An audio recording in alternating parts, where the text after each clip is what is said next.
여러분 안녕하세요. 2월 18일 목요일 셉스의 꿈쟁이 라디오 꿈지기 셉스입니다. 대학생 시절 제가 DTS 훈련을 받으면서 당시 교장 간사님께서 하셨던 말씀 중에 아직도 기억하는 것이 몇 가지 있습니다. 그 중에 하나가 지금의 제자 훈련을 마치고 난 후에 시간이 지나 왕년에 내가 이랬어, 과거에 나는 이런 사람이었어, 이렇게 자랑하면서 사는 게 아니라 늘 현재 진행형으로 하나님과 동행하며 하나님을 경험하는 삶을 살아가라는 그런 이야기였습니다.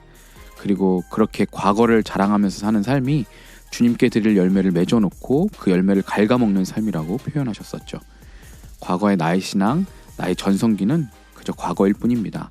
현재의 내 삶에 꾸준히 말씀 앞에 씨름하고 하나님 앞에 엎드리는 것이 우리 그리스도인들에게 중요한 삶의 태도가 아닐까 합니다. 여러분은 과거에 맺은 열매를 갉아먹고 있지는 않으신가요? 아니면 오늘도 여전히 주님께 드릴 열매를 한아름 맺고 계신가요? 코로나로 인해 주님을 다시 만날 때 드려야 할 열매를 갉아먹기가 쉬운 때입니다. 오늘도 여전히 포도나무이신 예수님께 잘 붙어 있어서 풍성한 열매를 맺어 주님께 드릴 준비를 할 수 있기를 바랍니다. 풍성한 열매를 맺기를 소망하면서 오늘의 꿈쟁이 라디오 시작하겠습니다.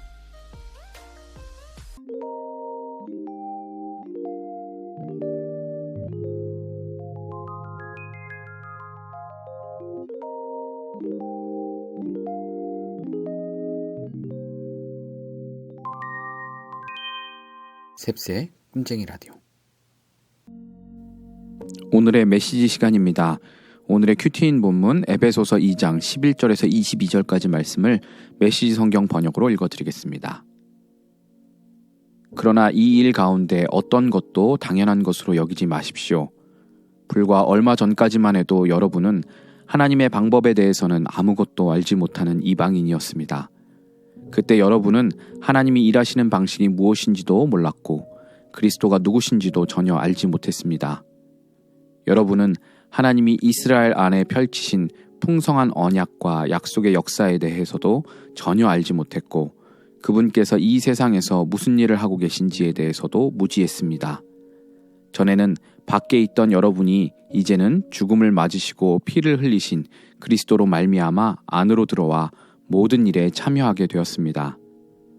메시아께서 우리 사이를 화해시키셨습니다. 이제 밖에 있던 이방인과 안에 있는 유대인 모두가 이 일에 함께하도록 하셨습니다. 그분은 우리가 서로 거리를 두기 위해 이용하던 벽을 허무셨습니다. 그분은 도움보다는 방해가 되었던 깨알 같은 글자와 각주로 꽉 찬 율법 조문을 폐지하셨습니다. 그런 다음에 전혀 새로운 출발을 하셨습니다. 그분은 오랜 세월 동안 증오와 의심에 사로잡혀 둘로 갈라져 있던 사람들을 그대로 두지 않으시고 새로운 인류를 지으셔서 누구나 새 출발을 하게 하셨습니다. 그리스도께서 십자가에서 죽으심으로 우리를 화해시키셨습니다. 십자가는 우리로 하여금 서로 껴안게 했습니다. 이로써 적대 행위는 끝났습니다. 그리스도께서 오셔서 밖에 있던 여러분에게 평화를 전하시고 안에 있는 우리에게도 평화를 전하셨습니다.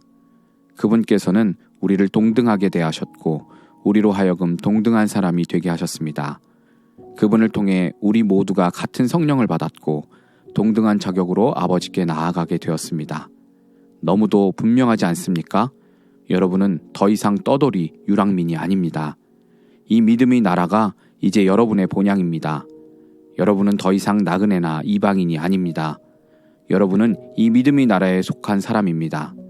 여러분은 여느 사람 못지않게 그리스도인이라는 이름에 딱 어울리는 사람입니다. 하나님은 한 집을 짓고 계십니다. 하나님은 우리가 어떻게 이 믿음의 나라에 이르게 되었는지 따지지 않으시고 우리 모두를 사용하셔서 그분이 짓고 계신 그 일에 우리를 참여시키십니다. 하나님은 사도들과 예언자들을 기초로 삼으셨습니다. 이제 벽돌을 차곡차곡 쌓듯이 여러분을 그 기초 위에 끼워 넣으십니다.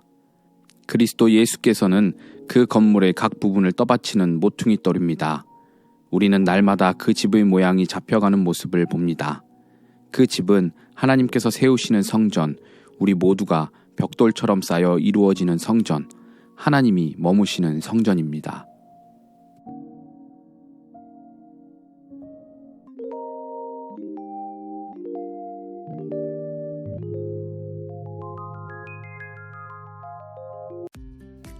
네, 이번 순서는 원래 3장선대 시간입니다. 지난주 7대 3장선대 설 연휴 제시어로 드렸는데 이 설 연휴 참가자가 없어서 한 주 더 연기하고요. 오늘은 무엇이든 월드컵을 진행하겠습니다.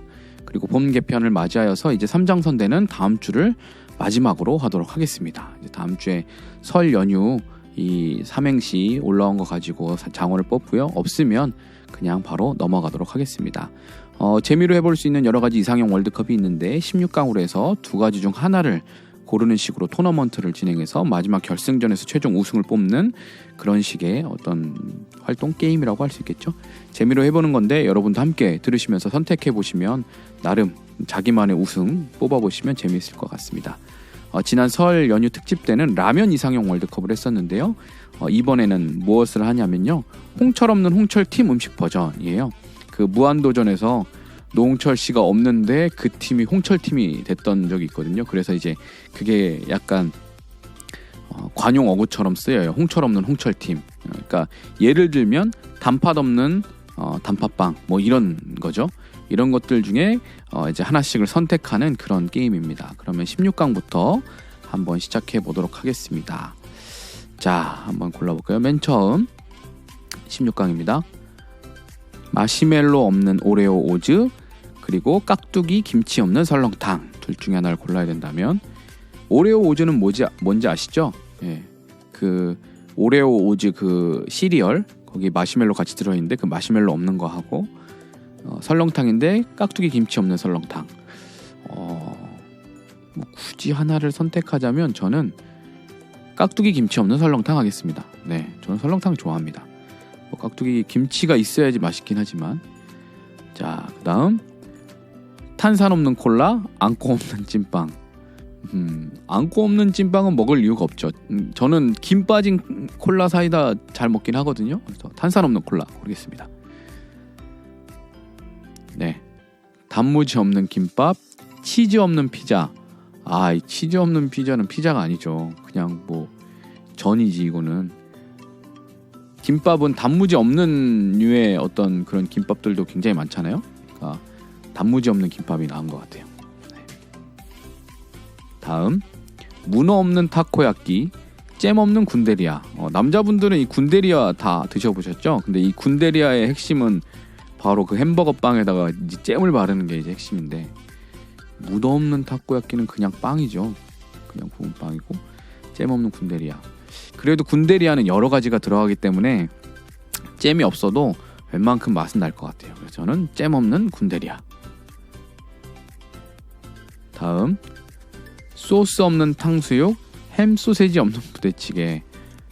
부대찌개인데 햄 소세지가 없다고요? 그러면은 그냥 김치찌개인가? 소스 없는 탕수육. 네, 햄 소세지가 없는 부대찌개는 사실 부대찌개의 정체성 자체가 사라지는 거기 때문에 탕수육은 그냥 간장 찍어 먹어도 되고 이 탕수육 이거 튀긴 거 소금 찍어 먹어도 괜찮은 거 아시죠? 그래도 꽤 맛있어요. 그래서 소스 없는 탕수육 하겠습니다. 단 거 덜 먹으려고. 와사비 없는 스시, 노른자 없는 육회. 육회는 노른자 없이도 좀 먹지 않나요? 와사비 없는 스시. 와사비 없는 스시. 네, 와사비 없는 스시가 난 것 같아요. 왜냐면은 간장 없다라는 얘기는 안 했잖아요. 네, 와사비 없어도 뭐 먹을 수 있어요. 스시는 와사비 없어도 먹을 만한 것 같아요. 네, 와사비 없는 스시를 선택하겠습니다. 16강 7번째 어묵 없는 떡볶이, 초장 간장 없는 회. 저는 간장으로 회를 꼭 먹거든요. 간장에 찍어 먹거든요, 회를. 근데 간장이 없다. 그러면은 회는 어려울 것 같아요. 떡볶이는 어묵 없이 떡만 있어도 괜찮으니까 어묵 없는 떡볶이 선택합니다. 16강 마지막 8번째 젤리 없는 코코팜, 식초 겨자 없는 물냉면. 이거는 뭐 물냉면이죠. 식초 겨자 안 넣어서 드시는 분도 계시잖아요. 젤리 없는 코코팜은 그냥 단물이죠. 식초 겨자 없는 물냉면 선택하였습니다.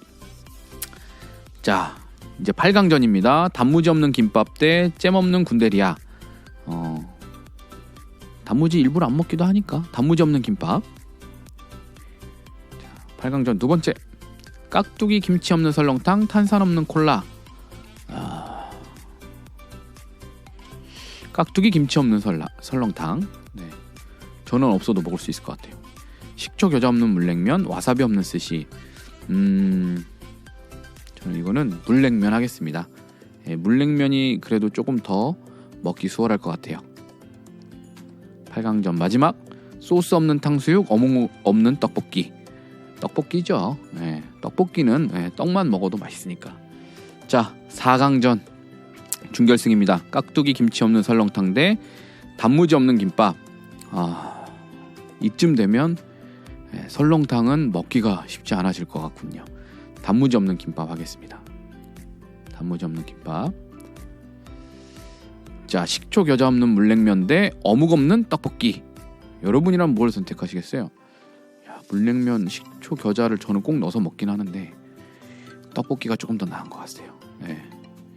물냉면 물론 없어도 먹는데 떡볶이는 어묵 없다고 해서 떡볶이가 아닌 건 아니라서 떡볶이, 어묵 없는 떡볶이. 이제 결승전입니다. 분식 대 분식이네요. 어묵 없는 떡볶이 대 단무지 없는 김밥. 와, 이거는 좀 어렵네요. 진짜 결승전이라. 단무지 없는 김밥, 어묵 없는 떡볶이. 둘 다 뭔가 아쉽게 하나는 빠졌지만 그래도 그 본질은 잃지 않은. 근데 지금 제가 보고 있는 사진에 그 김밥에 이 참기름 바르잖아요. 그 윤기가 엄청 정말 아름답게 자글자글 이렇게 딱 발라져 있거든요. 정말 맛깔스럽게 김밥에 이 이미지가 있어요. 그래서 저는 단무지 없는 김밥으로 하겠습니다. 네. 물론 이제 단무지가 있어야 맛있긴 하지만 네, 저는 단무지 없는 김밥이 최종 우승으로 선택되었습니다. 다른 사람들 한 걸 보니까 최종 그 우승이 제일 많이 된 게 탄산 없는 콜라. 네, 탄산 없는 콜라를 많이들 골랐네요. 그 다음에 치즈 없는 피자, 초장 간장 없는 회, 그다음 닭다리 없는 치킨. 네, 이런 것들 많이 골랐는데 저랑은 좀 많이 다르군요. 네, 여러분은 과연 어떤 걸 고르시겠습니까? 홍철 없는 홍철팀 음식 버전 이렇게 한번 해봤는데요. 여러분은 만약에 이 두 가지 것들 중에서 고르신다면 뭐를 고르실지 한번 댓글로 남겨주시면 좋을 것 같고요. 굳이 여러분에게 똑같이 뭐 이렇게 해보라고 굳이 막 강력하게 권해드리진 않아요. 네, 재미삼아서 한번 해보실 분들은 구글에서 한번 이상형 월드컵 쳐서 한번 해보시면 되겠습니다. 다음 주에 마지막 3장선대 설 연휴 삼행시 참여해 주시고요. 여러분의 마지막 센스 넘치는 참여 기다리도록 하겠습니다. 당신이 바로 삼행시 천재, 삼행시 장인. 댓글로 렛츠 기릿!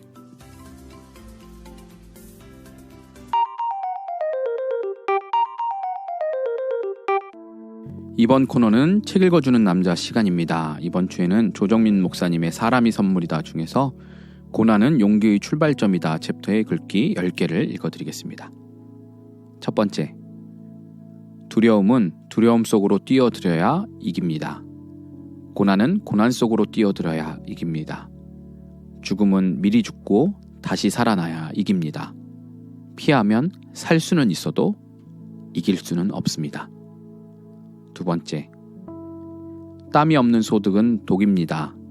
고난이 없는 상은 수치입니다. 고통이 없는 병은 나병입니다.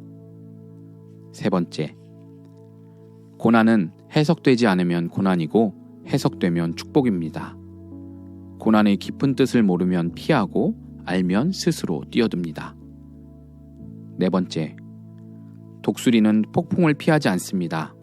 수많은 새들이 바위 틈을 찾고 숲속으로 숨어들 때 독수리는 폭풍 속으로 뛰어들어 폭풍 위로 날아오릅니다. 독수리에게 폭풍은 내 힘으로 갈 수 없는 곳을 가게 하는 기회입니다.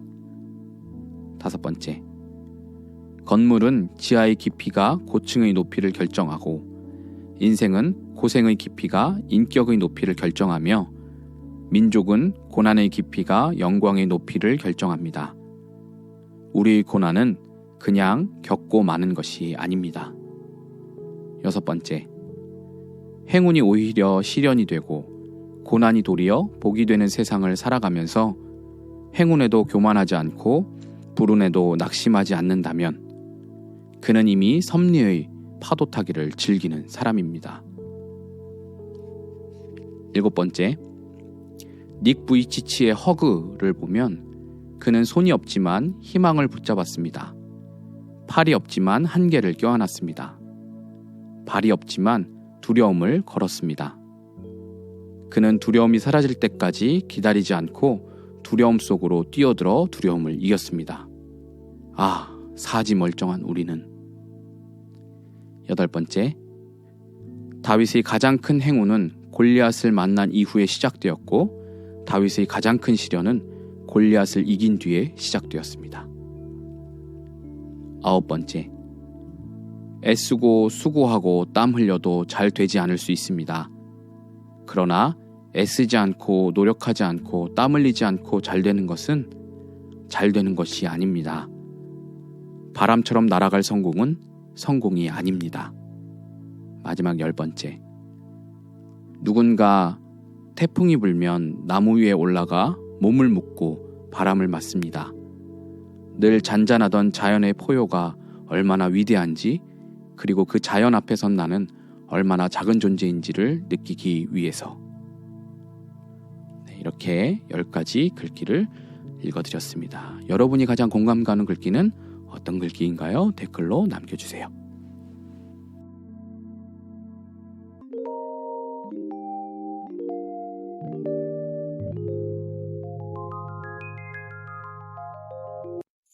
이번에는 마인드노크 시간입니다. 제가 마인드노크라는 질문지 카드들 중에서 하나를 뽑아서 그 질문에 대해서 답변을 하는 코너인데요. 여러분의 답변도 같이 댓글로 남겨주시면 좋을 것 같습니다. 지난번엔 공동체 안에서 당신은 어떤 역할을 하는 사람인가요? 라는 질문을 뽑았었는데요. 이번에는 질문을 하나 뽑았습니다. 미리 뽑아놨는데요. 하나님과 티타임을 가질 수 있다면 무엇에 대해 함께 이야기하고 싶나요? 네, 하나님과 차 한잔 하면서 대화를 하면 무엇에 대해서 함께 이야기하고 싶은가? 그냥 바로 막 떠오르는 생각은 하나님이 보시는 나에 대해서 한번 물어볼 것 같아요. 하나님 보시기에 저는 어떤가요? 제가 하나님 보시기에 하나님 마음에 흡족하게 잘 하고 있나요? 이런 걸 물어볼 것 같고요. 또 우리 교회에 대한 것도 물어볼 것 같아요. 하나님, 우리 하늘의 교회가 어떻게 하면 좋을까요? 우리 하늘의 교회 청년부가 어떻게 하면 좋을까요? 하나님 우리에게 무엇을 원하시고 바라시는 게 있으세요? 그런 것들에 대해서 한번 이야기할 것 같아요. 이것도 직업병이라고 해야 되나요? 네, 아무래도 목사다 보니까 교회에 대해서 이야기하게 될 것 같고, 그리고 요즘 같은 지금 이 시대, 코로나 시대에 하나님, 교회가 해야 될 역할이 뭘까요? 우리 교회는 이런 상황에서 어떻게 하는 게 지혜로운 방법일까요? 세상에서 교회가 비난받고 많이 욕먹고 있는데 우리는 어떻게 해야 될까요? 그런 이야기들을 좀 하나님 앞에 물어보고 싶어요. 네, 그런 것들이 궁금하고, 한 가지 더 물어본다면, 하나님, 예은이 어떻게 키울까요? 네, 자식을 어떻게 하면 잘 키울 수 있을지, 어떻게 하면 믿음 좋은 자녀로, 또 지혜로운 아이들로, 또 예수님 닮은 아이들로 키울지 가면 갈수록 참 어려운 것 같아요. 쉽지 않은 것 같아요. 그거에 대해서 하나님 앞에 묻고 하나님께 도와달라고 한번 말씀드리고 물어보지 않을까, 그런 대화 하지 않을까 싶네요. 여러분이라면 하나님과 티타임을 가지면서 이야기할 기회가 있다면 어떤 이야기를 하고 싶으신가요? 무엇을 하나님 앞에 묻고 싶으신가요? 한번 댓글로 여러분도 같이 이야기 남겨주시면 좋을 것 같습니다.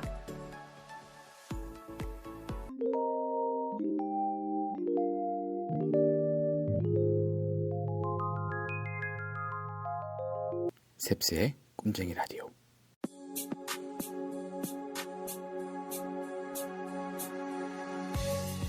오늘 인트로에서 열매 맺는 삶에 대해 말씀드렸었습니다. 열매 맺는 삶이라고 하면 무언가 부담감이 느껴지고 수고를 많이 해야 할 것 같지만, 사실 열매 맺는 삶이란 다른 것이 아니라 예수님께 잘 붙어 있는 것입니다. 예수님은 자신을 포도나무요, 우리는 가지라고 말씀하셨습니다.